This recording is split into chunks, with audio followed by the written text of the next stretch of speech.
Successful people in life don't wake up every day trying to be successful. They wake up trying to fail. And in order to do that in fitness, you have to have a spotter. So if you show up at the gym without a spotter, you didn't show up here to push your limits. There's no chance you're going to be one of the most successful people here if you're not here to push your limits. It's my job to be there for them so they can be the best version of themselves and do the things that they were always meant to do. There are some decisions that may make you broke and some that may make you rich. I believe most of the time it's the same decision. It's that moment. Michael, appreciate you coming over here, sitting down with us. Tanner has mentioned you a number of times on the podcast, never by name or anything, but has referred to you as his business coach and stuff. And so he had the idea of having you come out here and kind of talk to us about business coach and what that is, and just kind of your walk in life and all that stuff. So I just kind of want to, first of all, thank you for joining us. And then second of all, kind of kick it over to you and give us a little bit of your background and tell us a little bit about yourself, how you ended up in Omaha. Yeah. Well, first of all, thanks for having me. And Tanner, thanks for being gracious enough to bring me out from behind the curtain. I appreciate that. And having my name attached to you means a lot. So I appreciate that. You're doing really well, my friend. So how I got to Omaha is a really fun story. So it's about a 22-year-old story. So I was recently divorced, wasn't very good at dating, and had two small children. And some friends said, "Hey, you should go to this church website." And I went to this church website on February 14th. What a lonely day to be wife shopping on the internet on February 14th, right? It's a very lonely day. And this cute girl from Council Bluffs, Iowa, did what they called a flirt. So she pressed a little button and it sent something to me. And it's the first one that had come to me on there. And so we talked for a second. And then I was like, where the heck is Iowa? Because I was living in Central California. Confusing Iowa and Idaho. Geography is not my strength. So I don't drive long haul like Tanner does. So I don't have that perspective. At least I didn't then. And so then when I realized that she was not hundreds, but thousands of miles away, and as she likes to tell the story, she was a little bit too far to go for a date. I stopped talking to her for a minute, and then some time went by, and she pinged me back again in late April and said, "Hey, why did you?" And I forget what the term she used, but we would call it ghost today. And I'm like, "You are a long way away." And she's like, "Well, I'm asking you to talk to me, not marry me." And so that's, well, that sounds good. I called her. We talked all night. Woke up the next day, like hour of sleep. Got to go lead a bunch of bank branches. On the way to work, and realized I haven't even combed my hair. I had hair then. I had a lot of it, and I hadn't even combed it. And I'm like, man, I might be sprung for this girl. And so then it went a few more weeks just like that. And then best friend of mine's like, well, we got to map this out. You got to go get her. And so we threw some maps on a table, and we were like, what would that trip look like? Hadn't proposed yet or anything. Hadn't even met her face to face. Called up a local radio station here in the Omaha metro area that I guess covers the Quad States, had over 1 million listeners. And I said, hey, I'd like to propose to this girl I've never met on air. They were jacked. They're like, this is going to be an epic failure. We are super excited to do this.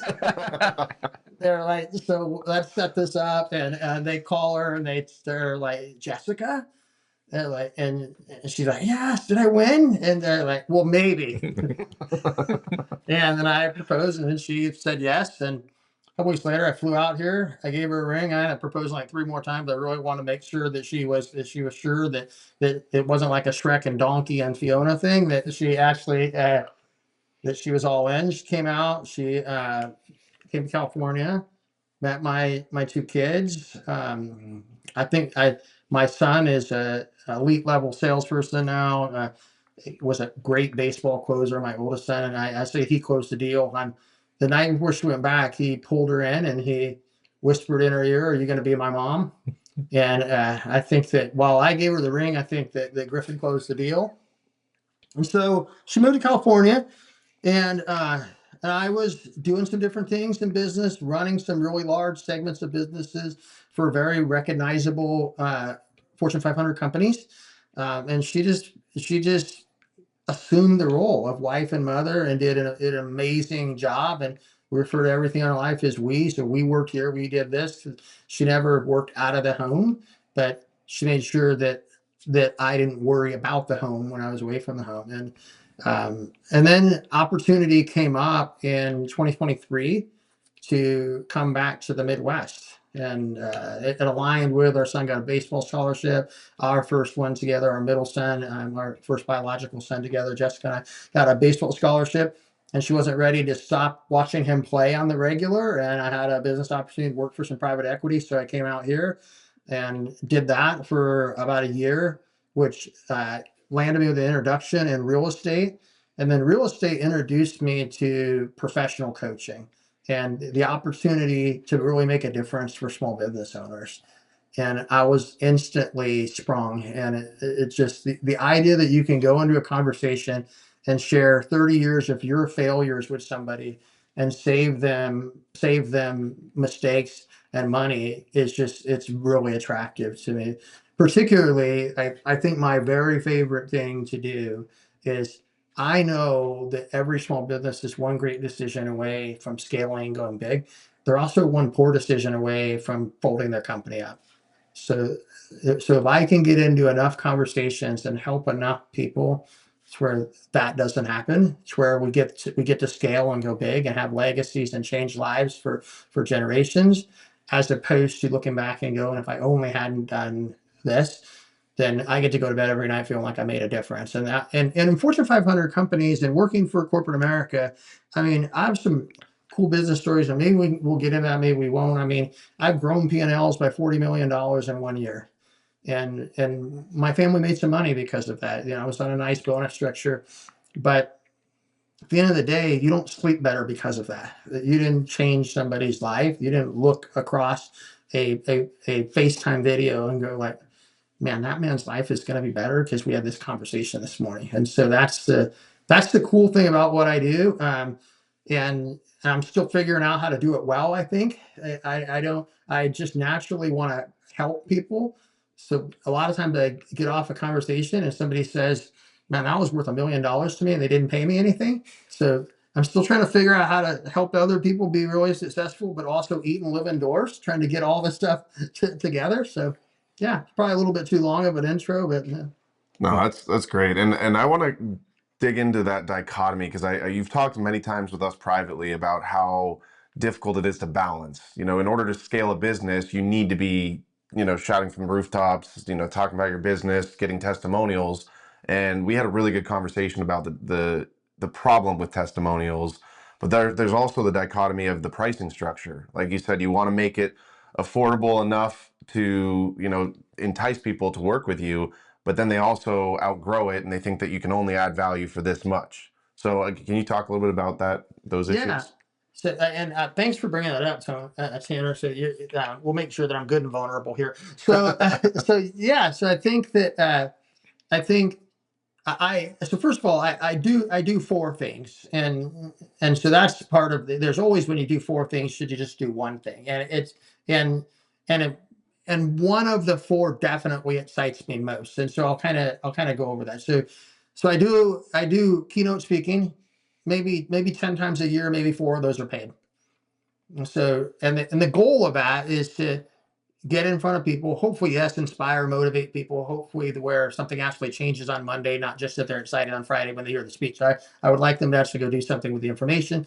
But that's the purest way to introduce me and what I do to people, is to get in front of them, because I don't feel like I'm grandstanding when I'm there, because I was actually paid to be there and say the things. So there's no guilt, there's no limiting beliefs, there's none of that stuff when you're there. So I do keynote speaking, and then usually what happens out of that is I'll take some one-on-one clients, and that will come out of there. And occasionally those one-on-one clients will then hire me in like a COO, CFO type of role, where they'll say, hey, we want to bring you on as a consultant for more hours, more frequently. And then probably the favorite thing that I do is, because I get to help more people at once, is I do something akin to small group fitness for small business owners. And this is my very favorite thing.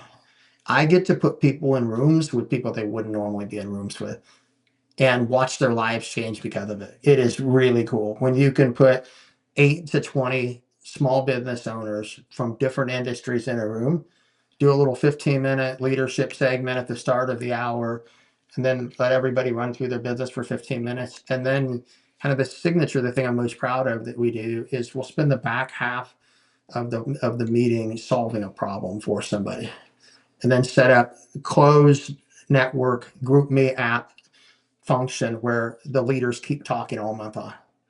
And usually, so last year we did this for the year, and I wasn't sure it was working. I mean, everybody's showing up, they're engaged, they're saying great things, they're asking if they could get people in the middle of the year. All that stuff felt right. But what I would say that I knew it started to work is the language started to change in the summer. And we reached a point what I would call like executive dialogue. And it was no longer messages in the group me app were no longer fluff. I mean, it was just like very first one that I can point to. We had a local business owner here that was trying to scale, had a business that is driven by the number of routes or trucks on routes that they have, and I'm trying to be as vague as I can to not kind of give away who they are, but they were trying to go from 3 teams to 40, and so they did it backwards, and they hired a bunch of people, and they didn't yet have the vehicles, so people stand around. And they're like, guys, I'm effed.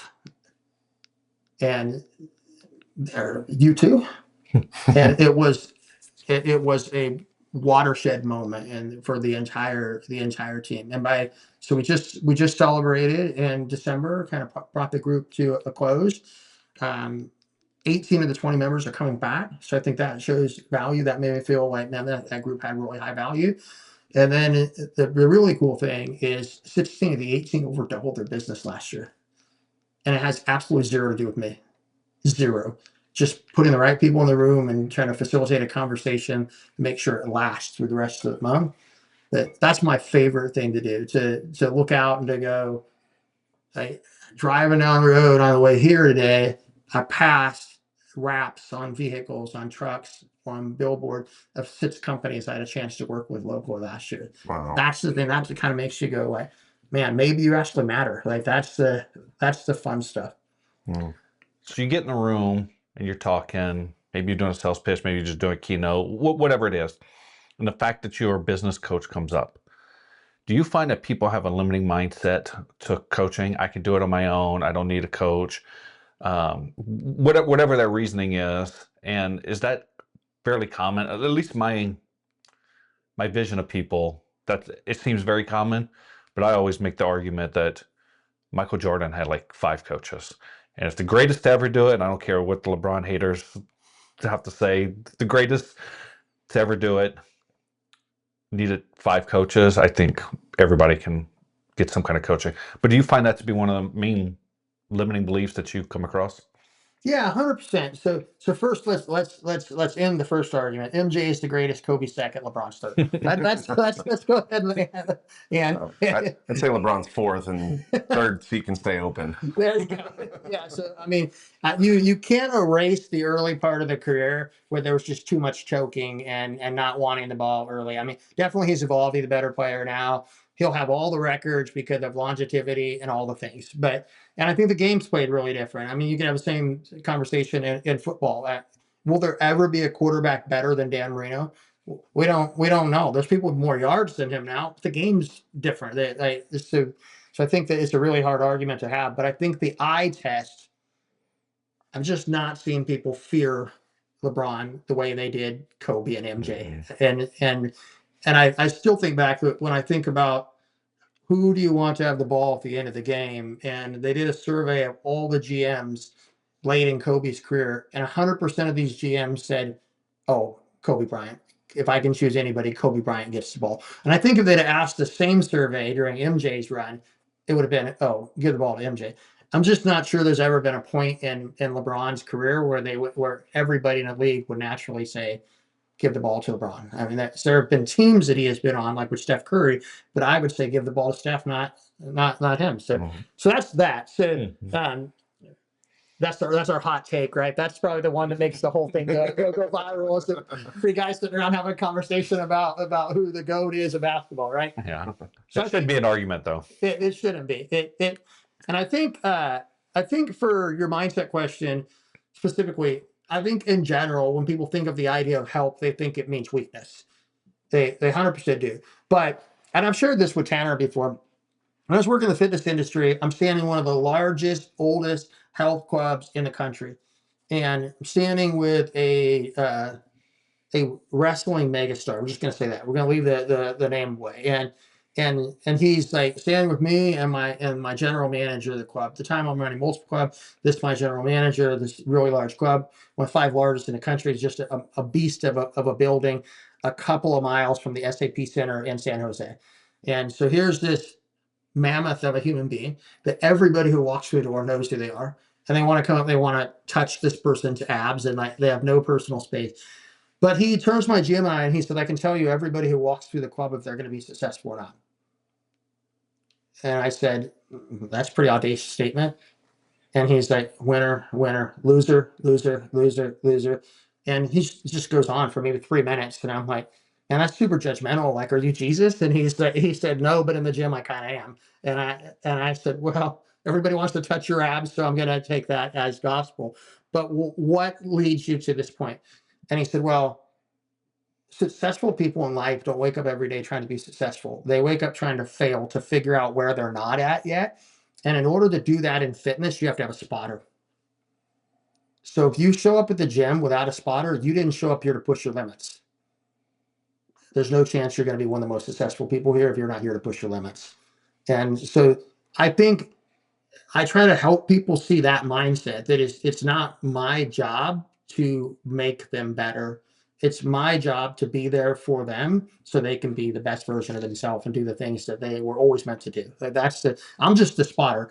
I'm not lifting the weight. I mean, I might get animated when the weight's 3/4 of the way up, because I know you can do it. And I can see that moment when you're about to give in, that this is going to be that moment where there are some decisions we talked about in the last segment. There are some decisions that may make you broke and some that may make you rich. I believe most of the time it's the same decision. It's that moment when the bar's 3/4 of the way off your chest. Do you take the risk and go all in, or do you set it down and come back next week? I think, so that's my job. My job is to get people that are already 3/4 of the way there, that I know they can do it, and just get them to believe in themselves enough to push it forward. I'm not the guy responsible for it. I'm not any of that stuff. I just try to ask good questions and use analogies that maybe land the point that I think they already know. Like that, I think most of the time, and I mean, since you kind of brought yourself up, most of the time when Tanner and I are talking, he already knows the answer. He's a wicked smart guy, and he's just trying to be certain of the answer because he loves his family, and he wants to make sure that he's got somebody that he's vetted the decision with when he does this thing. And it's really lonely to get in that boat and to be paddling and then to look around and go, man, I'm in the middle of the ocean alone. And it's not that having one other person in the boat with you is necessarily going to get you to shore faster, but you're not alone. And there's something to being in the middle of the ocean alone. You can't, if you've ever been in the ocean, you don't have to be too far from shore to not know where the heck you are. And then if you get underwater and you get 20 feet underwater, you can't tell what's up and down. And sometimes it's just really simple. Somebody just pokes you and says, oh, let some air out. Because it's the last thing you would think of if you're underwater, is to give up some of your oxygen. But it's actually the only way that you can survive is to give up your oxygen, because that's going to tell you up and down. So the very thing that you think will kill you is actually what's going to save you. And I think that sometimes having a coach can reveal that. And what I try to do with Tanner specifically is he made me very comfortable. And so I try to share like all the times that I slipped, fell, rolled down the stairs, and I'm like, hey, that's not a terrible idea, because I once did it. It had a terrible outcome for me. I rolled down the stairs. You're better than me. Maybe you won't roll down the stairs, but maybe you will. So let's talk this through and see if it was a bad idea or if I poorly executed it. And a lot of times he's like, I was thinking about that anyway. So. Yeah. Well, and one of my favorite analogies is, for every 1 mile road, there's 2 miles of ditch. And I'd say that what coaching does is it provides some guardrails. Now, it's not going to protect you from going in the ditch, but it'll prevent some of the mistakes from happening.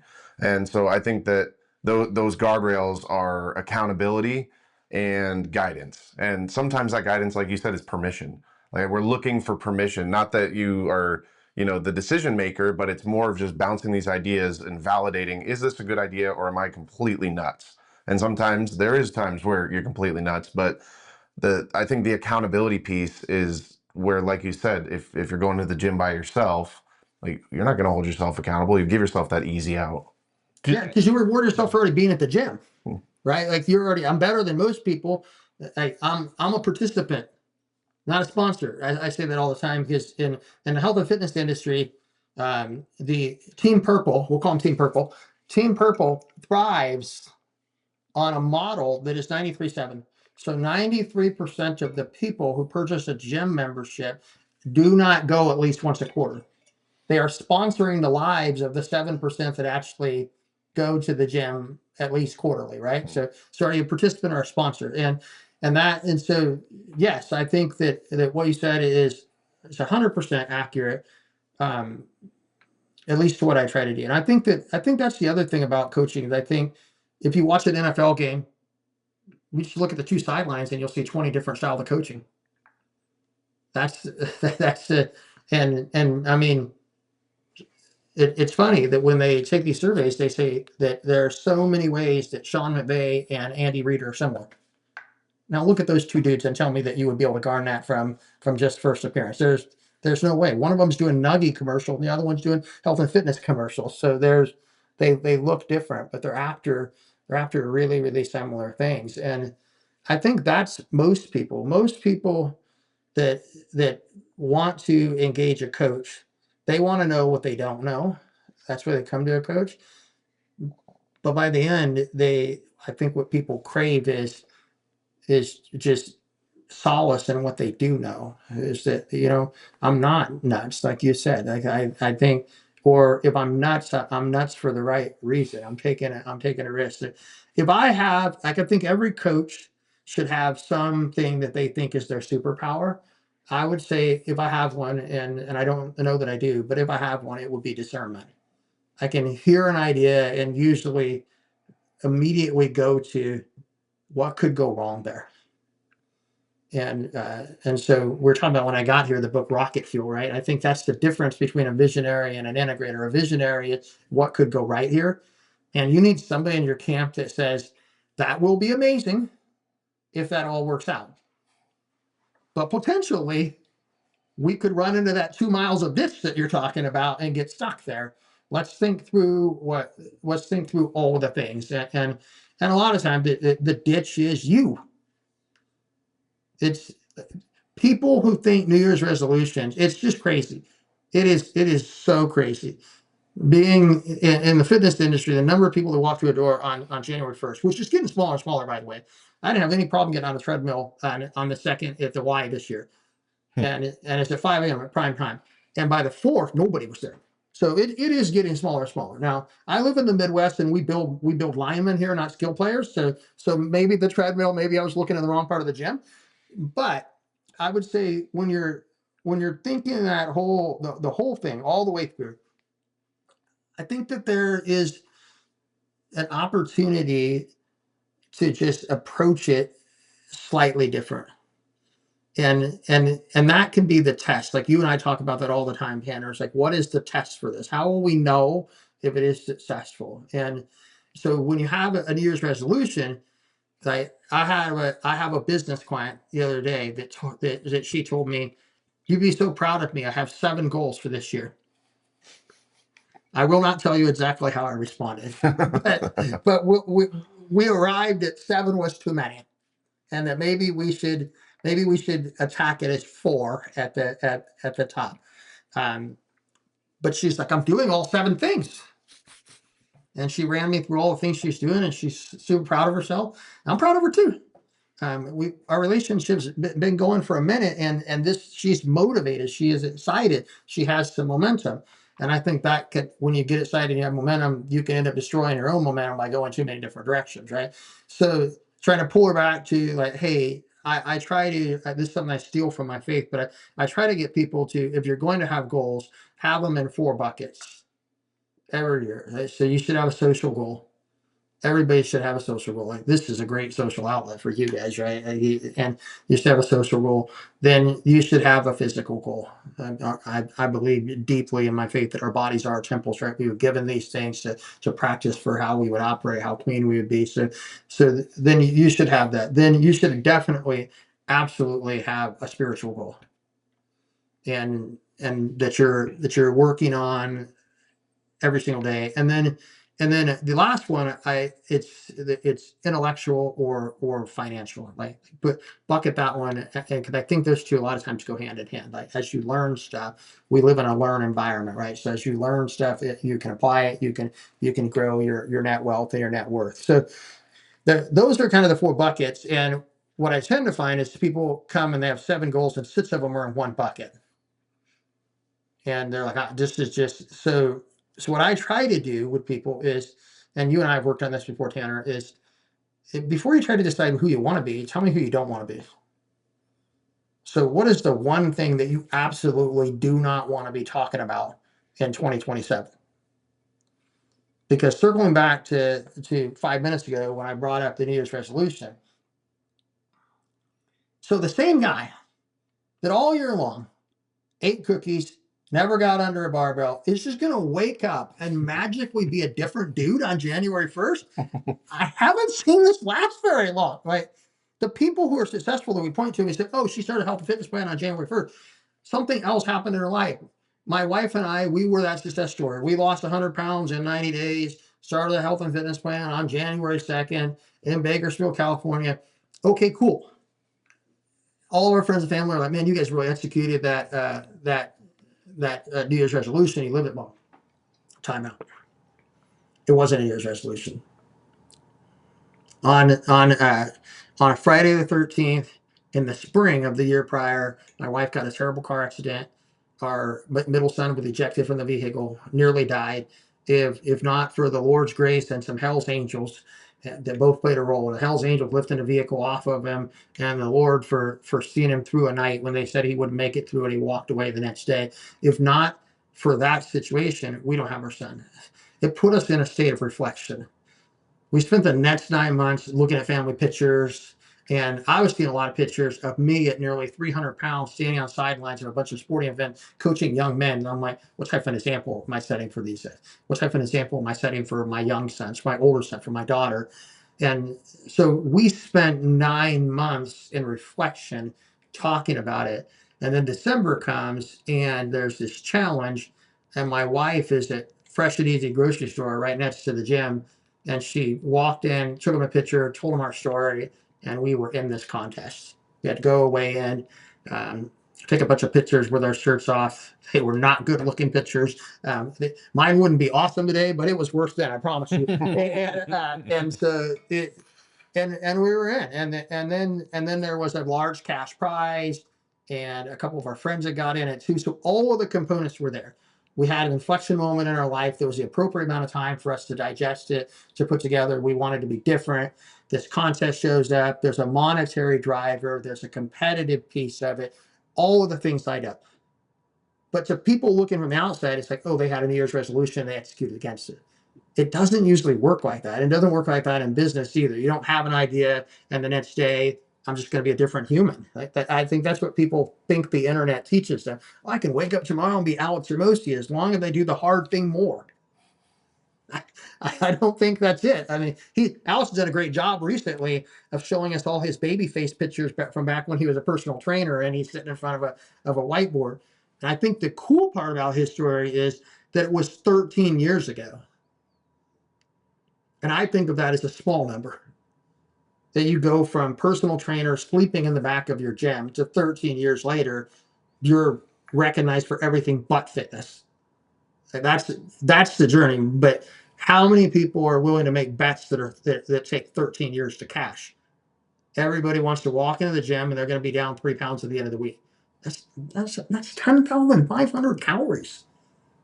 Stack 10,500 calories up on your counter. I love cookies. It's a lot of cookies. It is a lot of cookies that you're going to put on the counter because you're just not going to eat this week or every week forever. There are people who can do it. but I think that is like betting 3 on the roulette table. The odds of it hitting on a regular basis are really low. That answer your question, Tanner? Absolutely. What do you think? Kind of piggyback on Tanner's question. Do you think accountability in coaching is more important than what you learn from the coach? Because you said a lot of times Tanner already knows the answer. He's just asking for permission or whatever, and then you're there to hold him accountable. I guess to make it controversial in the question, do you think having a good accountability partner would be just as beneficial as, or potentially just as beneficial as a coach? Or do you think having both, to Tanner's analogy, keeping you out of both sides of the ditch is best? Well, it's kind of like that you were just in my home. So this has been a hot button conversation in our house lately. So my wife has said that her 2027 thing that she's not going to be thinking about, that she's gonna stop the yo-yo weight effect, being up, being down, being up, being down. And she's like, I don't want to be one of those people, one of those. And so we go to the gym on the 2nd, and a couple things happen. So somebody comes up to us and goes, "Oh, you guys here for New Year's resolution?" Always the best compliment to get, right? Like, hello, chubbies. Has it been a minute since you've been here? And in my head, I'm like, man, I once led a team of 1,000 fitness professionals and a $50 million P&L in fitness. So, so I know the things, right? I'm not always doing all the things. I ran 2 marathons last year. I figured out how to do really long, intense endurance things at a pace that doesn't raise my heart rate above 130. I can do it relatively calm, and still eat cookies and drink soda while running. So am I elite or am I dumb? I don't know. Like I think the argument could be made for both of them. But I think, to the accountability piece, my most successful clients have at some point in the relationship asked me, what is the financial stake to take the accountability piece to daily? And so I have a program that I have a handful of people that's all they pay me for. They don't pay me for any of the business coaching. They just pay me to, at 5 o'clock each day, they send me a text and they tell me they either did the thing or they didn't do the thing. And they pay me a bunch of money to answer that text and to give them a hard time that they didn't do the thing. And so, and that's where, if you look at just like sheer money that I earn per hour, per minute, like that pays really well. Now, not as well as a mentor of mine. A mentor of mine paid $1,000 a day to his former secretary to do that. And he said it was super important to him that it was somebody that he saw that didn't have as much skill as him. And he's like, because the hard part, the pain is writing the check and not getting what you deserve because of an action you failed to take. And being able to do those things, like that's super different than, so I think there are different types of coaching, right? It's what does the person want most? And so once you get to the stage in the relationship where you're like, I know exactly what I want, I know exactly the actions to take, then you're ready for pure accountability coach. You don't need the advice. Now that may change. You will grow, you'll hit a plateau again, and then it will be time to discover what is the one thing that I need to do to go to the next step. And then you go through business development coaching again and say, you get ready. But you need both, and you don't need them at the same time. That would be my answer to that. And I think that's where some coaches go wrong. They're trying to discover the one thing while holding somebody accountable to something they haven't discovered yet. Well, that's really dumb. You should probably figure out where you're going to drill that has oil before you hold somebody accountable to drilling 200 feet a day. Because we're going to go nowhere. We're going to say we drilled a really deep hole, but we didn't make any money. That's not, and I don't think anybody's going to be happy with that. So that's maybe not the answer you were looking for, because it's kind of a blended answer. But I think that, and the reason I use my own, last year in the month of May, I did 1 million steps in a month. So it is a lot, yes. And I put the whole journey out on social. And I had like 50 people who cared out of all the vast internet. Nobody cared because who am I? But I didn't do it for them. I did it for this idea because I wanted to show people that there are a lot of people that are already doing wildly hard things that we just don't think of. And the people who started engaging were retail workers, postal workers, meter readers, and they're like, I never thought about it. You got me looking at my stuff. I'm pretty close to 1 million. If I did anything after work, I could get to 1 million. And these people are just doing their job. They're just out doing their job and getting 28,000, 32,000 steps. Like right on the threshold of hit that 35,000 every day for a month, they get 1 million steps, right? And to be able to go say they did something really cool that less than 1 in 1,000 people have ever done in their life, and put yourself in that really small percent, you're that close. And you probably don't look at your postman and immediately go, now that guy, he's got it going on fitness wise. But technically, he's getting 1 million steps in. And if you listen to the media says get 10,000 steps on daily average, like you're in elite cardio condition. Well, then what's the mailman? He's freaking David Goggins of internal cardio condition, even though he may not look at it. So what's fitness then, right? Like that. So how does that all work together? But so I think that my answer to it is nearly every app that is out there that has anything to do with personal development is trying to hold you accountable. That's what it's trying to do. It is there to be accountable. And you're paying for that app. The more skin you put in the game, the harder the thing is. I recently told a story out on my YouTube channel, a little 5-minute video on an accountability on a real estate agent that I was coaching about 1.5 years ago. And this guy's good. He's really good. Like elite door knocker. And he's local. And door knocking is not fun here in the summer when humidity is high and it's hot. And it's really not fun when there's snow on the ground. But he's really good.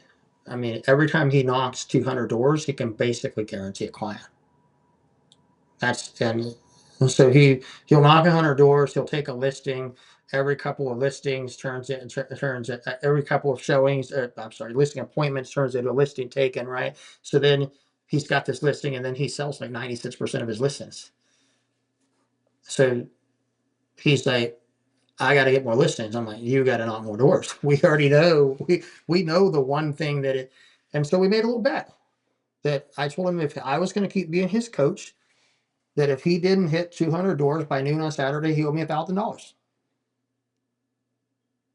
I said, so there's 3 things that can happen. You can knock the doors, you can stop coaching with me, or you can write me the check. The choice is yours. You're in control. You have free agency. God put you with agency. I'm not going to eliminate your choices. So, and we had 1 week, you might remember, not last summer, but the summer before, you might remember the week when every day was over 110, and they said Omaha hadn't had that like ever. And he was running a little behind. I'm getting the text, 20 doors in, boss. 25 10. I'm like, it's not mapping, brother. Like you are setting up a really bad. And he's like, the weather's going to break. The weather's going to break. The weather's going to break. The weather's going to break. And it didn't, of course. The Friday ended up being the 114-degree day. It ended up being the worst day. And he had to knock a bunch of doors. And on door 198 for his 200, and you can't make this stuff up. On door 198, he gets somebody who gives him a referral that becomes a listing. But it's not just how it happened. It's what was said. So she says, hey, I'm going to a PTA event tonight, and I have a real estate agent on that I was going to give the referral to. But she's not out here knocking in 114 degrees. You are. And I want somebody who will work that hard for me. And so she gives them the listing. Well, listing ends up, the way it works out, it ends up becoming dual-sided with a referral, ends up being 4 deals, ends up being $30,000 in revenue. And he's told this story like many, many times on my behalf. Like, go see this guy because of this. Like, he'll do these things. He's super cool with that. But what he said was, I didn't do it for the 30 grand. There's just no way in hell I was writing Mike $1,000 check. and so like, that's the key. That's where really accountability really works, right? My best trainers in the gym industry were not the people that looked perfect. They were the people that earned the right to hold their clients accountable, and then did that. and then their clients change their lives. I mean, so I think people sometimes gravitate to coaching for the wrong reason. Sometimes they get into coaching because they want to be able to say my coach. And they want to be able to point, they want to be able to go, that's my coach, and then and look at her, she looks amazing, she's done all these things. I'm with her, everything's gonna be great. And then there are people who gravitate to coaching because they say this year's gonna be different than next year. I'm gonna get different results. And then you're looking for two different humans when you're doing that. That's it. Not that you can't be not follically challenged and jacked and be a good coach. That's not what I'm saying. But I think people would say that John Maxwell is one of the best coaches in the world. I don't think people would say he's an elite athlete or that he's overly good looking or any of those things. I think he knows what he's talking about, and he's willing to love you like crazy, and then at the right moment holds you accountable. So I think you need both is the thing. But if you do one, if you go accountable before you've earned the right to do it, you're gonna lose. That's the hard part. I think that. So I brand myself as an accountability coach because it's my favorite thing to do because it's where the real difference happens. Is when somebody grants you that permission and they bet with money they don't have. Like that people do amazing things when you bet with money you don't have. Like that's it's I think my favorite one that I just went through the Hormozy series again. Just I like to refresh on all my books in January, and one of my favorite ones that he has in there is the accountability of if you don't hit a certain metric, you have to donate to a cause that you don't agree with. And he's The like, best I've seen is you gotta like write your ex-girlfriend $1,000 check. yeah. So something like I think that's terrific. yeah, I was like, Talk man. about feet to the fire. So And imagine doing that being married. yeah, when I've heard it, when I've heard it, it was always like single people, that have done it. But that you're still in the market, so yeah, I wouldn't want to. Funny. Nicole, if you're listening, I think Tanner just came with a great challenge. We're doing $1 million in revenue this year. So you mentioned a few times when you were just speaking, the one thing. You got the book right there. How does someone find their one thing that they need to do? How do they know? Accountability is great, but what am I being held accountable for or to? And how does someone find that? So, and I think you get 10 coaches in the room, they're going to tell you 10 different things on that. But I mean, and so with Gary Keller's book, the one thing, there's an exercise in there that will take you through a way to discover. How I do it personally is I try to get to know the client a little bit. And try to figure out the things that really wake them up in the morning. As Marcus Buckingham said, like what are the things that keep you up at night, that get you excited? Because I think if there's already some level of passion towards the thing, that's good. And then it is, well, what do you think would take you to feel like that more often? And it is like, so my wife, she loves group fitness. She loves the tribal feeling that takes place in group fitness. So for her, it is but the Y only has my favorite class a couple times. One of her unlocks at the end of last year is her instructors were traveling to multiple facilities to teach class. So for an extra few $100s a month, we could put her in a position that she could do her favorite thing to get to her one thing the most frequently. So I think you have to be able to see a clear path that is both going to be hard, but I mean, because her favorite exercise routine is high fitness, and I've done it a few times, but I come away limping and gassed. And there's something about dancing, and then your off time is burpees. So that is going to guarantee that I don't know where they came up with this high. Like you're gonna feel high when you're done. You're gonna feel lightheaded. If that's what high feels like, you're gonna get there. But so I think that's kind of how I work at Uncovering. It's like, what do you want to accomplish? And usually people have some idea where they want to go. Maybe not great. If they don't, then we got to back up and go through the whole Cheshire Cat exercise of, Alice approaches the cat and where do we want to go? If you don't know where you want to go, then any path would do. But so we'll go back there and we'll kind of get an idea where do we want to end up. And oftentimes I end up working with visionary people. So and Tanner, in full disclosure, when he and I work together, he has visions that'll change the world. He has really high aspirations of how to bring very high white collar education to blue collar guys and change their life for their sweat equity. But between that aspirational goal and where we're at, there's a lot of steps that have to take place. And then I don't even know if it's 1 to 2 with paved road and ditch dirt road. I think it may be 1 to 19. I think it's hard because we're having Tanner and I have been having conversations about is in order to earn the right to get that person to believe that they can be that person, we first just have to satisfy their need for pizza and beer on Friday. Like we have to figure out how to do that, right? So how do we get that first unlock for the person he's trying to serve might be that they just don't have to think about the size of pizza they get and if they can get the 6-pack instead of 2 beers. That Friday is just a little easier for them. And then we make Friday a little easier, then maybe we make Monday a little easier. They can fill the gas tank instead of worrying about like, hey, 3/4 will get me through the week and then I'll fill it again on Friday. They can just fill. So it's getting them little wins that builds the belief.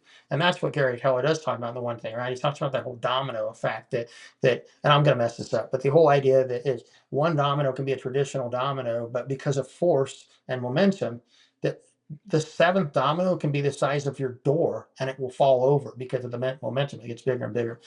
So it's just getting that first domino out of the way. And I try to sometimes do it fairly sneaky. I don't want somebody to think I'm helping them, back to the part of our conversation. So it's like, how do we get momentum? How do we get somebody to that point? And I think back, my wife hated running. And then we ran a 5K with some youth because we were going to take them on a hike up Mount Whitney, which is the tallest mountain in continental U.S. So they're like, if you can't run a 5K, you definitely can't hike Whitney. So we were running this 5K and she beat me. And I was not super happy about that. Even though prior to that, I couldn't run a block and now I'm running a 5K. Doesn't matter. Jessica beat me. So, and I wasn't super happy about that. So, but I used that moment when I wanted her to run a marathon later. I'm like, well, you already beat me, so we know you can do this. And so I think, let's say, where do we find the wins to create the momentum that's likely to get us there? So I think your one thing is not as important as people make it. It's just once you decide on it, now let's create massive momentum that gets there. Because your one thing, I think what the one thing the book stops short of, it makes it seem like that's the only destination forever in life. That's the part I don't agree with. I believe your one thing can be more like, hey, my one thing is to climb the highest mountain that is life, and recognizing that there might be one things that are just plateaus along the way, that I hit something and I get to have this moment of reflection where I get to look back down and go, man, I did that. I climbed a long way. My client did that. My client climbed a long way, right? And then I look up and I go, okay, what's next? What's the next one thing? So that's why I start with, what is the one thing that you just feel like is taking up far too much of your time and worry and cortisol release and all the negative stuff that we talk about? How do we eliminate that from your life? How will we not be talking about that next year? And if we get there, I think you're gonna start to see dominoes fall. So people are usually quicker to, this is the thing that annoys me. Everybody knows it. As soon as you ask him, like, what's the one thing you wish that you didn't spend time on every day? Everybody knows it. Now, sometimes it's an action that does them good. And I hear people say, well, I wish I wasn't talking about lead gen next year. Okay. Well, the business you're in requires lead gen. So are you going to switch businesses? Well, no, I just wish I wasn't talking about it. Okay. So you don't want to talk about it at all? No. Okay. Then that means that we need to hire somebody in operations for you and then somebody that works for them in lead gen. How much money do you need to make to not do that thing? Oh, well, good operator is going to be 75,000 a year. Then I'm paying a lead gen another 56. Okay, so we need to generate an extra 250,000 in profit, so you can put money in your pocket, feel the win, and you can go hire and leverage out these two positions. Yes. Okay, cool. Now let's build a plan around you doing the work that gets us to 250. So the best way that we're going to not be talking about lead gen next year is to do a bunch of lead gen this year. Like, I hate to tell you that, but that's where Alex Hermosi is right when he said it's likely doing more of the boring thing you don't want to do. It's going to get you there. But he doesn't do lead gen himself anymore. He's a master of lead gen. He graduated from the school of lead gen. And he did another plateau, go into another thing. But for 1 year, all he did was every morning from 5 a.m. to 9 a.m. And then he went and worked his day job. And then from 5 a.m. to 9 p.m., he did lead gen. Hopefully, so he would never have to do lead gen again, right? That's it. So I think that's probably a really long-winded answer, but that's kind of how I try to get there. So to get them to feel the pain of the thing of like, hey, I don't want to be doing this next year, and certainly not the rest of my life. And then from there, we can determine, okay, what are the best actions and what is the one key action? So at the end of every day, you have to just look yourself in the face and say, the likelihood that I'm going to finish everything on my list every day is really low. It's just not going to happen.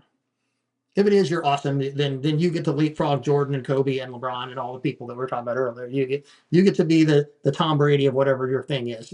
But it's just not likely to happen. So what is likely to happen though is if you figure out the one most important action, most important domino, and you don't miss on that for at least a portion of the day, and you stack that day after day after day after day, you will win. And sometimes that one must do is a don't do. So it is just, I got through another day. Like if it's, my dad was very heavy drinker through most of my childhood, and so later in life.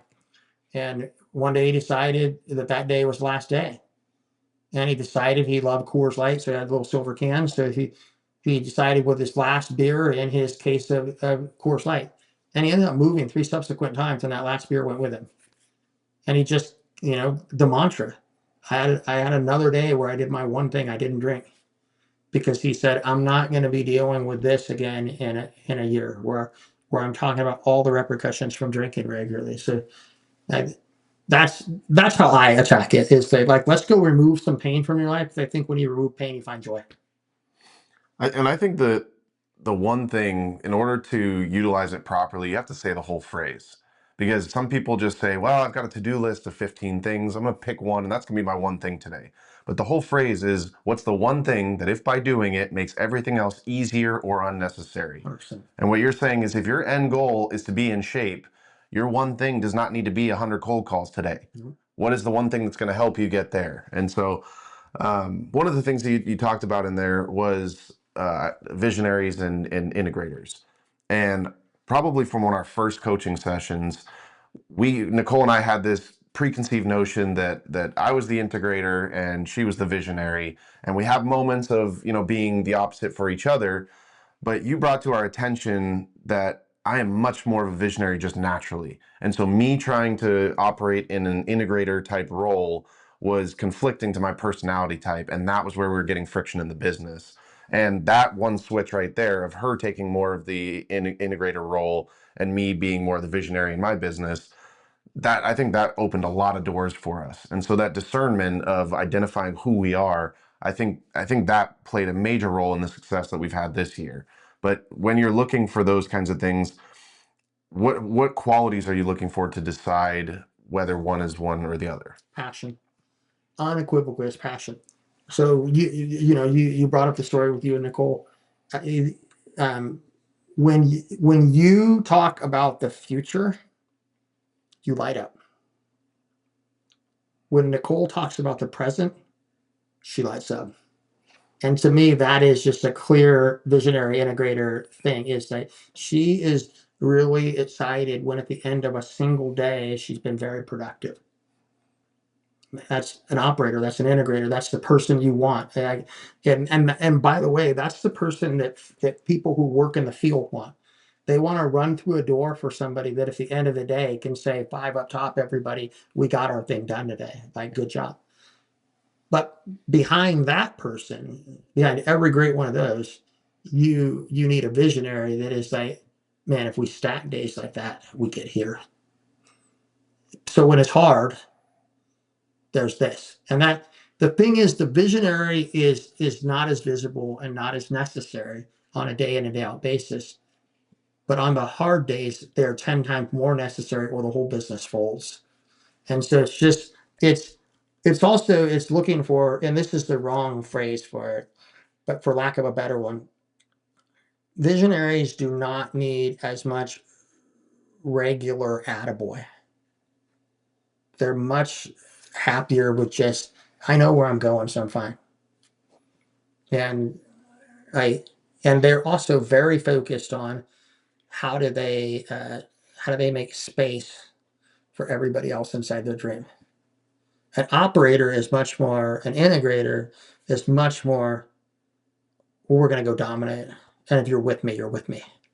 Yeah. And so there's just a handful of things that showed up in like you and Nicole's personality. But it's really interesting for me being from the West Coast. You would think where all innovation happens, right? I was in a Silicon Valley, the mothership of innovation. There's far more integrators there. I mean, Mark Zuckerberg walks around there's one Mark Zuckerberg, and he's got floors full of integrators, right? So the visionary is a unicorn. They're much harder to find because they're okay being lonely, and they're okay with their dreams being greatly gratifying later, but really slow to get there. And so that it's and Nicole said one thing. She's like, I just want to go work really hard, and at the end of the day, no, I did a good job. And you're like, I would just love it if a handful of truck drivers learned to invest. So to me, that's it. That's super clear for me. So I've used the example before that the guy that recruited me into real estate, he brought me in and he did the whole like, where are you? Where do you want to be? We did the vision boarding thing. We did the whole thing. And then he tells a story, and I've told this to Tanner before. So this is one of my favorite leadership moments. I put it in my book because I thought it was so impactful to me. But so I did what every person that's ever interviewed for an executive role has been told is flip the script and get the person who's interviewing you to talk about themselves. Mm-hmm. And so I flipped the script and I'm like, so what's your vision for you? Like we've spent 20 minutes unpacking my vision. I feel like I'm sitting here, the emperor has no clothes. So now you tell me like, what's your vision for you? And he's like, oh, I'm so glad you asked. And he flipped the board over and he erased it and went on for the next 90 minutes. But I'll give you the short version. He wanted to own his own islands and he wanted to turn that into his own country. And he wanted to have his own currency and that his picture would be on all the currency. And he wanted all of these things. And I thought that's super audacious. But if he gets even close to that and I'm his number two, I probably get some beachfront property and things are going to go really well for me. So, and I think that's what great visionaries do. They are comfortable talking about what they want in such aspirational terms that everybody underneath them is totally fine with it because they say, if I'm close to that person, I get something too when they arrive. And you're there. Like that's the. So yeah, it was clear to me, but it's armchair quarterbacking, man. That's all it really is. It's paid armchair quarterbacking. I'm from the outside, and I come and go, yeah, you should run that play. Like, and you were like, where was he in the middle of the play, man? Like that. It's way easier to do what I do than it is to be an entrepreneur like what you do, and to have to live it and be in the thing. It's funny, and I think it's just different perspectives based on who you are, what role you're in. So before you got here today, Tanner and I were talking, and I was kind of going over my 5-year role, and I was like, maybe I'm just arrogant. Tanner, after I said it, he was like, yeah, you do come. It does sound a little arrogant for where you want to be in 5 years, but for me, it doesn't feel arrogant. It just feels like I think I can do that. Like I don't see a reason why I can't. I don't even want to say I think I can. Like I don't see a reason why I can't.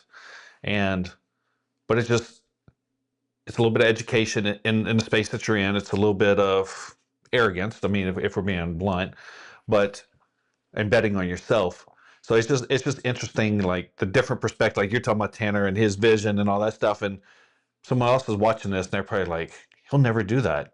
but he feels it, he believes it, he sees it, and then the same thing vice versa for me. So it just But I've also, and to be fair, I did say I hope you prove me wrong, but I've really thrived a lot more on the Dana White perspective of I need you to doubt me because I can't wait to prove you wrong. Yeah. And I feel like being that for other people when they need me to be, I'm not going to be the one to fluff his feathers like you can do anything. That's not going to work. I'm going to tell him you're an idiot and it's not going to work and I want you to prove me wrong. So I think so. One of the cool things is I think because this show has a faith component to it, right? So I followed the show, friend of the show, and I think in faith, one of the coolest thing is when, especially when somebody becomes a follower of Christ, right? So they're like, I believe in Christ, and that's like a level, right? But when they reach that different level, when they go, I know into the depths of my soul that Jesus is my Savior and He walked on this earth, and they're able to tell with that testimony. I love it when business owners and founders have a testimony of who they're going to be, and they move from it's an idea to it's a plan to it's a belief to it's knowledge. And so one of my favorite leadership stories, I love the Jesse Itzler story, where he walked around every day with $1 million check up on the wall, and he said, "We made $1 million.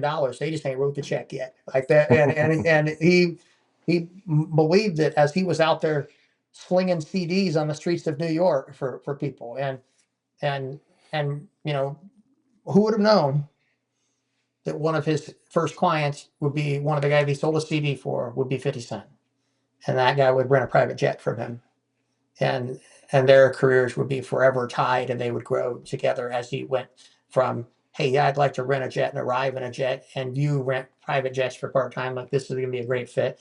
Hey, do you mind if I tell people that you rented the jet because you're going to go big? And so when you get to that point where not only do you know, but you know it for somebody else and you become their biggest fan, and you just know that when it works for them, they're going to take care of you, that you're going to get to be part of that island too. That's when it goes like wild. That's true.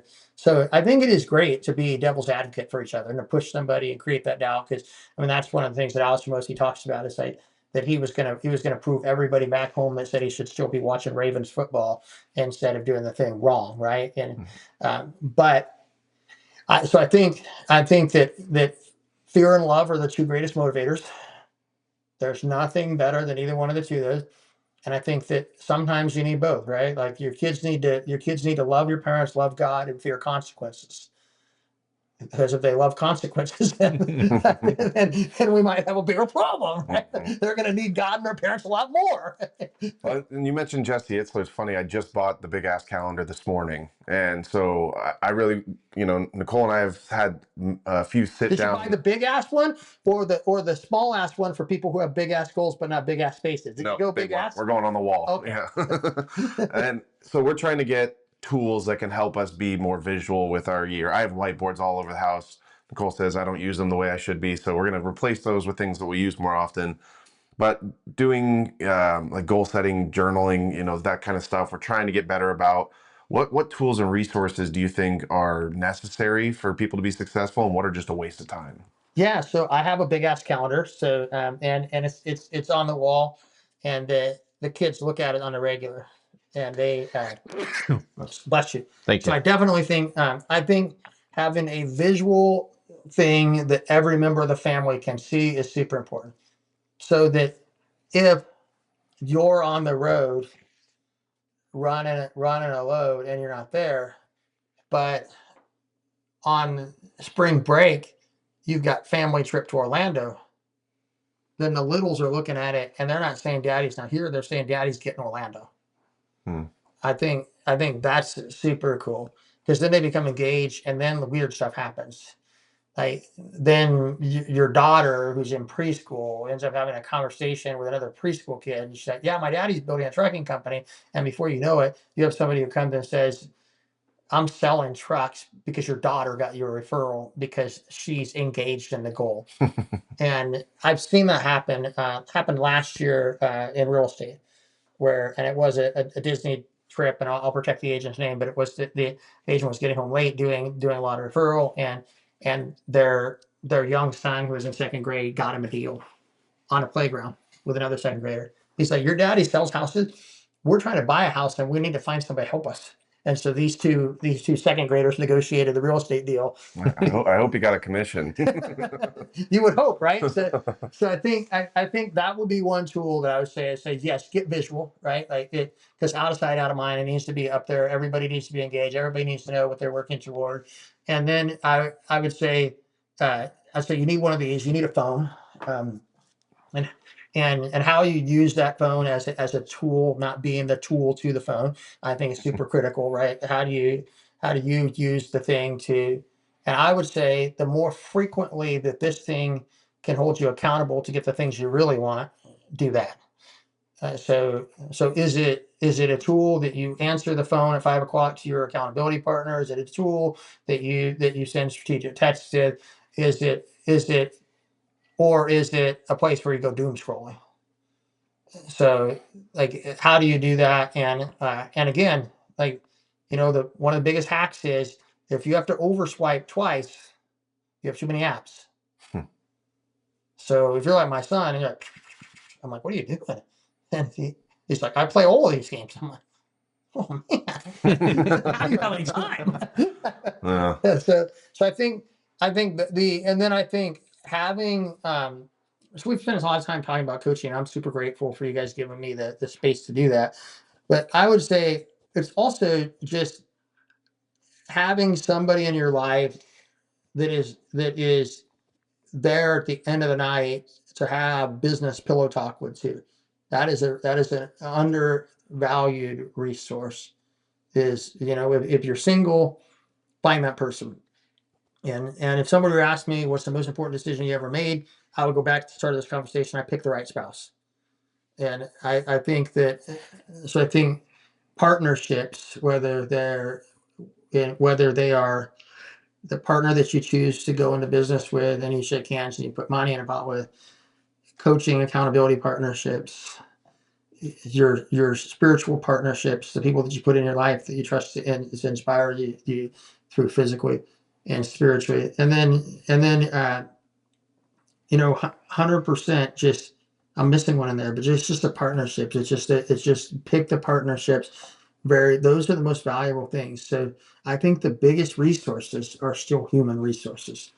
They're as much as we're trying to get away from them and trying to replace accountability. The funny thing is, the most recognized name in fitness on YouTube has spent 3 years building a fitness brand on YouTube to sell accountability. And so his app is $500 a week, and that's their discount right now. Wow. And you get the workout program, the go do this, but they built the app to try to be more human. So at the end of your set, you put in what you did, and based on the information that you give the app, you get the guy, the influencer, telling you good job or you can do better. And it's all digital, and it's real and it's staged, but the brand F45 has been trying to do that for a minute, right? To get you to move station to station with something that looks like a human. They're trying to, and all they're trying to do is back to the very first question. They're just trying to scale, because at some point I'm out of hours. And that's part of why I love doing the group coaching sessions so much. I have almost 100 coaching clients because of those group sessions.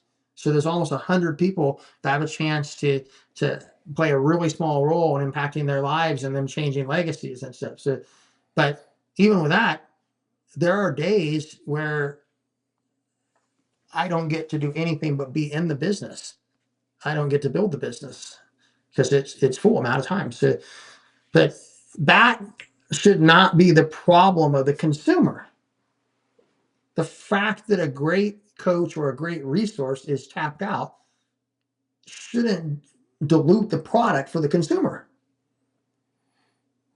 If they're diluted, go get another coach, go get another person. Like, don't take some watered down version because you want to be able to tell people that coach so and so coaches me. That's the I think that I don't know if that's the exact answer you're looking for. I do think visual calendar is one of the non-human tools that I would say is really powerful. I mean, there's just something about it. I mean, Jerry Seinfeld became Jerry Seinfeld because of a calendar. Mm-hmm. If you've heard his story on it, I mean, he went on some ridiculous. I want to say it's like, I think he said like over 45 years now, where he hasn't broke the chain. He puts a regular calendar on a wall and he puts an X on it if he wrote jokes for an hour. And I mean, I think he's the undisputed GOAT in his field. Just if we just judge it based on income, right? Like, Mhm. if you have a building that is the size of a mall that holds nothing but expensive cars, and when your daughter turns 16, you say, pick out anything you want that's not on floor 1, 2, or 3. From writing jokes, Oh. you're at a different level, right? Like, that's Andy Frisella would be jealous of his car garage. So that's I think human resources, man, human, and like, I think that we had this conversation off camera before, that if you tell me that I could have an advanced AI platform or I could have a high skilled VA, I would choose the VA. I would choose the human component. I just think it's more dynamic, because what AI doesn't do well is apologize. And in business, there's going to be mistakes. And I think what great VAs do is they apologize really well. They are used to kind of getting kicked around and not being treated super well. So they're quick to say, I'm really sorry. I must not have understood that. Can you re-clarify for me? And man, it is hard for somebody to be mad at somebody who's sorry. That's why we teach our kids, right? First two things we teach our kid. Somebody gave you something, you say thank you. You want something again, you say please. We teach them that transaction, right? You did something wrong, you say you're sorry. We train those behaviors into them really, really early, but we haven't figured out how to get AI to train to say please, to say thank you, and to say I'm sorry. You need a human to do that, especially in your business. Yeah. I had a guy present last year, and he was a plumber, and he had a room full of small business owners and operators, mostly in the real estate space, and he turned the lights off. And he started taking us through the different types of soil and the different, how this pipe reacts to this soil, and how you don't want to do this one with a pressure washer and you want to do this one with ball bearings. And 30 minutes later, we turn the lights on. Half the people were sleeping. I was about to say everybody's asleep. But the depth of his knowledge was wicked. It was he could totally justify why he was high ticket price. He's like, I bought all these tools, but the one thing everybody remembered that he said was when he didn't even talk about plumbing. He said, oftentimes if you go to a heart specialist, they will analogize the heart to a plumbing job. And he said, so I'm the guy that when you've had a heart attack, I'm going to get in there and get it so cleaned out that you don't have to come back in for a re-cleaning. Which guy do you want? Do you want the guy that says, well, you usually have to do this once every 10 years if you don't change your behavior? Or do you want the guy that gets it done right the first time? And they all remembered that piece that had nothing to do with plumbing and drills and pressure washing and ball bearings and cracked and destroyed drains and all the other great stuff that he shared with us. But he met them where they were at. And he probably could have just walked off right there and had a bunch of clients, but he wanted to show them how smart he was. And that's what I love about VAs. They don't care to show you how smart they are. They just care to show you that they want to bring a human component to a job that people think can be replaced by a robot. Yep. So before I don't know, Tanner's got another question before we wrap it up, but I guess I'll ask two questions, I guess. One is just more generic to the podcast. What is freedom to you as a coach? Like how do you try to give people freedom or present them with the opportunity for freedom? I guess that'll be the first question, but. Yeah, so I think it goes back to the probably the longest part of the conversation that we had about the one thing maybe not being the one thing they aspire to do, but the one thing they aspire to not do. I think if you can deburden somebody from their biggest nuisance, they're free, or they're closer to freedom than they were when they started a relationship with you. So and so I would say I'm fortunate enough to be surrounded by visionary people like Tanner, like yourself.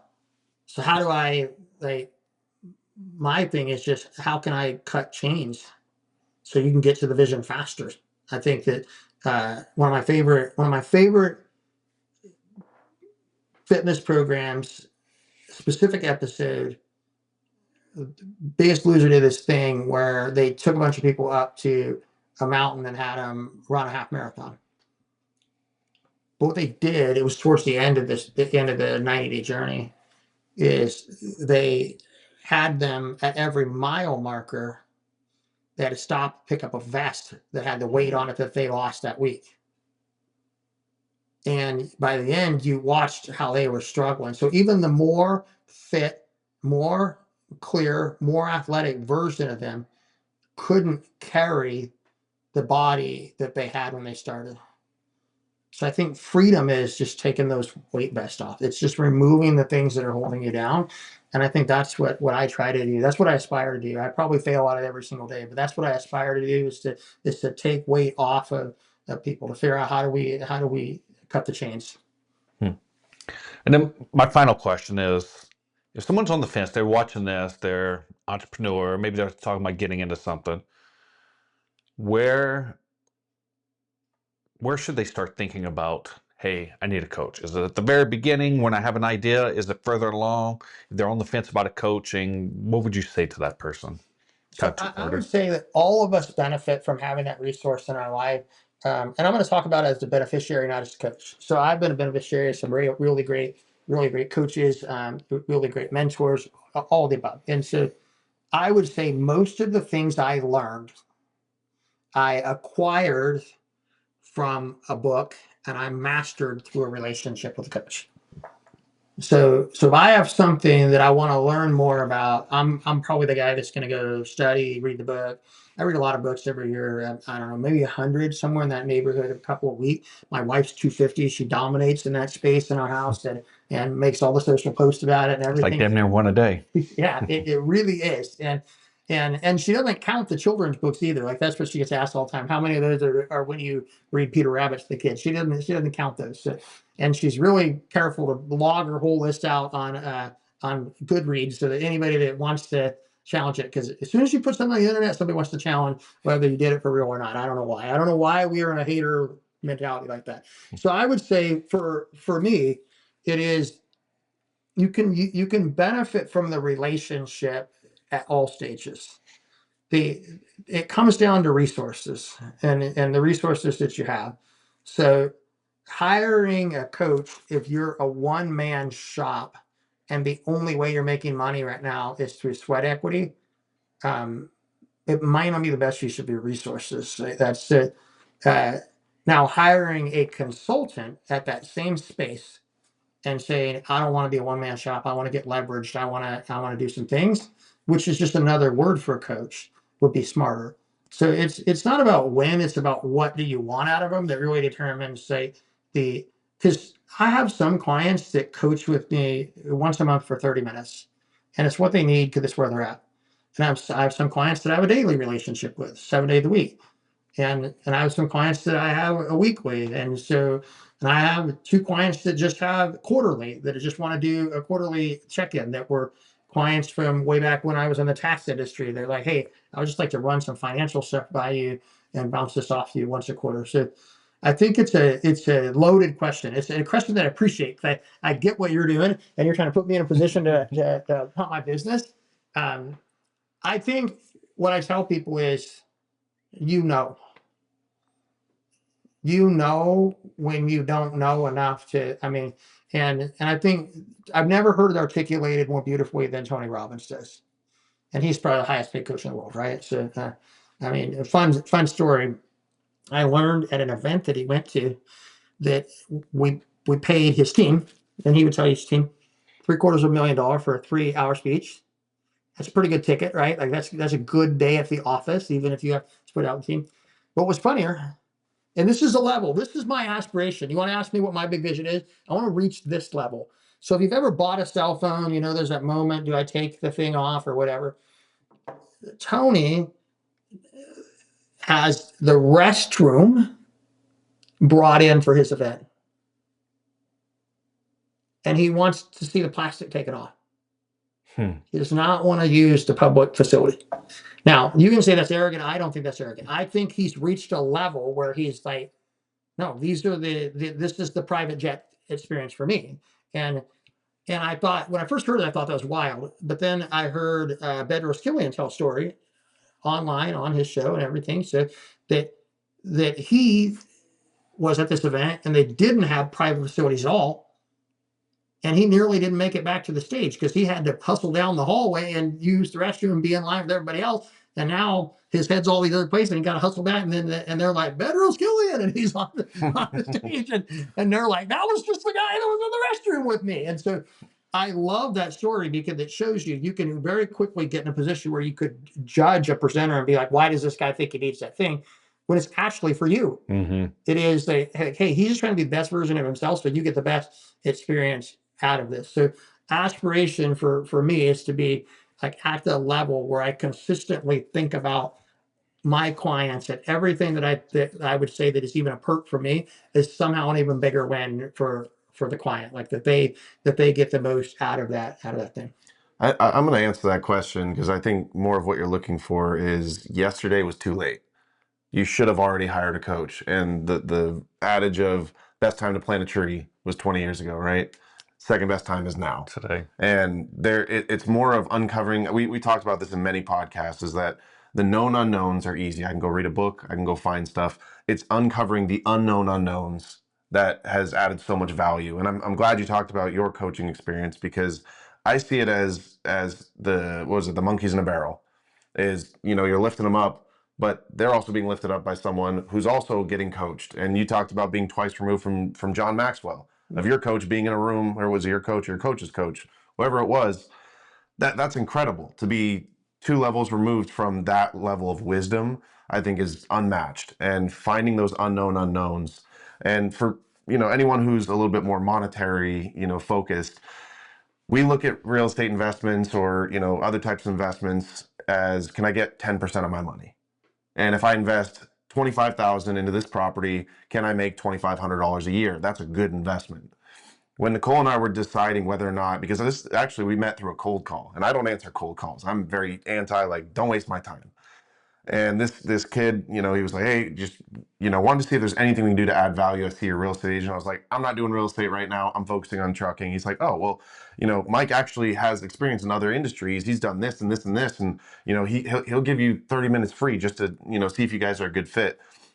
And what Nicole and I wanted this year was to align ourselves with people that have values that are, you know, aligned with ours. And immediately Mike talked about, you know, he cherished his wife. He's, you know, a faith-filled person and business-minded. Those are the 3 things that were aligning the values the most. And so when we're looking at that investment, we said, how do we decide if we can do this? Well, if we spend $25,000 on coaching, can we make that $25,000 back? And in order to do that, you know, it's what does that math wind up being? $1,000 or $500 a week? Can we increase our value by $500 a week by the advice? Because then we just made back, and anything on top of that is icing on the cake. And I can tell you that we have far surpassed that much value. We have more than tripled our income, you know, past the cost of that. And I'd say probably darn near 10x our income from the price that we pay for coaching. So I cannot talk highly enough about it, which I'm glad you took the time to meet with us. I just think that everyone at any level should be getting outside counsel. And even in some of the parts where you act as a marriage coach, but in the marriage coach, it's reminding us that you guys are married, but you're also business partners, and you need to find a way to separate the two. So when we're sitting there going, Mike, who's right? Is she right? Am I right? Go, stop, remove yourselves from the problem and take this as partners. Yeah. Well, I think that's your testimonial that you mentioned testimonial at some point in the conversation, but If someone's watching this, they want to get a hold of you. You mentioned YouTube, social media, stuff like that. What's the best way to follow you? Yeah, I think the easiest way is my name, michaelowenspeaks.com. That's my website. So, and it has all 4 service offerings we have out there. You can find me on LinkedIn. Just look up Michael Owen. You'll find me on LinkedIn, and YouTube, TikTok, Instagram at Michael Owen Speaks. Awesome. Well, and I know we don't have any time today to go through the 7 principles, but that book is on Amazon, right? And which you talking about it reminded me that I never got mine from Amazon, so I got to give them a call. But we have gone over the principles. You got to hit buy. Oh yeah, no. I made sure I did that in the part. car for you. I'll make sure you get a copy before I leave. Are there any principles that you want to leave as a little teaser to encourage someone to go buy the book? Yeah, so I would just say, so the book is The 7 Laws of Retail Leadership. I think there's 7 fundamental laws that will help you improve results, regardless of the type of business that you're leading, because I believe all business is retail. It's all transactional, therefore it's all retail. But law number one, I'll give that to you free. It is no surprises. And I really, I can get into a long story, but the short story is I was very physically abused as a kid. And man, nothing worse than coming home to a house of horrors and not knowing what to expect. So I had to create a system in my head that there was no surprises. I learned that every single day at 4:30 that a certain thing was going to happen that was really uncomfortable in my life. But I also learned that the villain in the story would wear out after about 45 minutes. So I learned that pain is inevitable, suffering is optional, and that you can choose to not suffer by living a no surprises lives. You can, and I'm not saying out there to anybody who's a victim of any of that stuff that you should just accept it. Sometimes as a kid, you just don't have the options. But what I am saying is, as a leader, you have an obligation, and I don't care if you lead a company that has 3 humans or 23 humans or 2,300 or 23,000. I don't care. The people who report up to you in any way, you are in service to them to provide a safe environment, an environment where there's not safety. People do not feel like they can survive because they're spending too much of the time trying to figure out what the next surprise is, not trying to get the one thing done. And if you really want to catapult your results, remove surprises from your business, put structure in place. That meeting that you have every day around 8, have it at exactly 8. That meeting that you have at around 8 that has, sometimes these people have the same people in it. That meeting that you have at around 8 that has some people in it some of the time, and that you talk about some things, put a structure to it. Right at 8, we talk about the results. At 8:05, we talk about, we give a motivational moment. At 8:10, we do this, and at 8:15, we're done. Like, create an environment where people know as close to exactly what to expect as possible, and you will thrive. Remove surprises from your life, and we have over glamorized surprises, and we use the word spontaneity. I think, forgive my language, but I think it's a bastardized statement. I think for the workforce, if you're getting surprised at work, it ain't usually good. So it's, and I mean, in my life, if somebody throws a surprise party for me, bless them, they thought of me, but I'm immediately thinking about this mess is going to be terrible to clean up. Like that's so it's psychological safety is the most important thing that you can do for somebody who trusts you with a quarter of their life every day. Provide them a safe place to go. No surprises. That's law number 1. And I've got 7 laws in there. We unpack the laws. Did we go through like what good behaviors for each of the laws look like? And then we go through how to keep the law moving and living for the rest of your career. Well, Michael, I appreciate Put a it. link in the show notes. Yeah, we'll have to look it up. I really appreciate it. Appreciate you coming through and give some information and just maybe opening up different eyes to people and different avenues. So I really appreciate it. Thank you. You guys are great dudes. I appreciate you having me. This was the best 2 hours of my week.